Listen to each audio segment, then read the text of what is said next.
আপনি ঘুমিয়ে আছেন, আপনার উপরে সালাত ফরজ নাই, কিন্তু আপনার সমস্ত শরীর অকেজু, আপনি কোমায় চলে আসছেন, কিন্তু আপনার সেন্স কাজ করতেছে যে আপনি বেঁচে আছেন। ওই অবস্থায় আপনার উপরে সালাত ফরজ।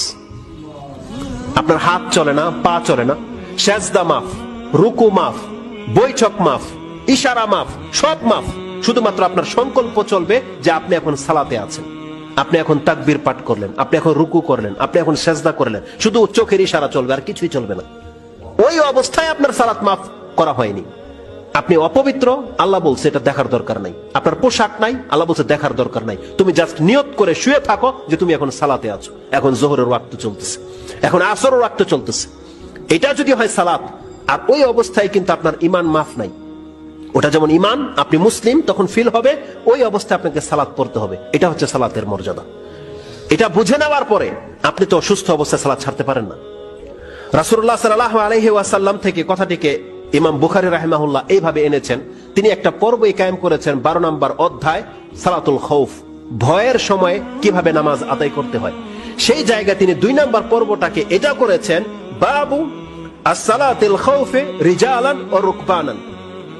ভয়ের সময় নামাজ হবে পায়ে হেঁটে এবং সাওয়ারের উপরে, থেমে নয়, জমিনে নেমে সালাত পড়া লাগবে না। আল্লাহ সুবহানাহু ওয়া তাআলার পক্ষ থেকে এটা কেমন বিধান নাজিল করে দেওয়া হয়েছে।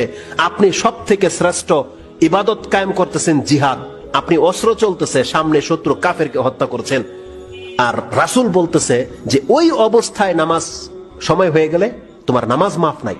রক্ত লেগে আছে, কাফেরের রক্ত, অস্ত্র চলছে, তুমি থামতে পারবে না, কিবলার ঠিক নাই, পবিত্রতা নাই। ওই অবস্থায় অস্ত্র চলবে, তাকবীরও চলবে, রুকুও চলবে, সেজদাও চলবে, তোমাকে ঝুঁকতে হবে না। রিজালান, হাঁটো আর সালাত পড়ো, রুকবানান, ঘোড়ার উপরে সালাত পড়ো। সুবহানাল্লাহ, আপনি ট্যাঙ্কের ভিতরে আছেন, সালাত চলবে, গুলি চলবে, সালাত চলবে। রিজালান ও রুকবানান। এবং তিনি মুজাহিদ রাহিমাহুল্লাহর কওলকে নোট করেছেন। তিনি বলেছেন, ইজা ইখতালাতা কাইমান, যখন শত্রুর সাথে লড়াই শুরু হয়ে যাবে, দাঁড়া অবস্থায়, দাঁড়িয়ে অবস্থায় সালাত আদায় করতে হবে, বসা বসি নাই, স্থির হওয়া লাগবে না।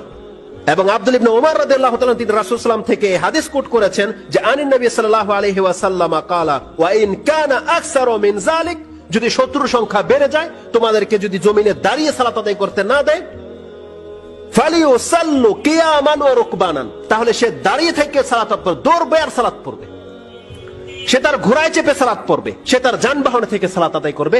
সালাত মাফ করা হয়নি, কারণ সালাত হচ্ছে আপনার ইসলাম, সালাত হচ্ছে আপনার ঈমান। সালাত ছেড়ে দেওয়া মানে আপনার ঈমান নাই।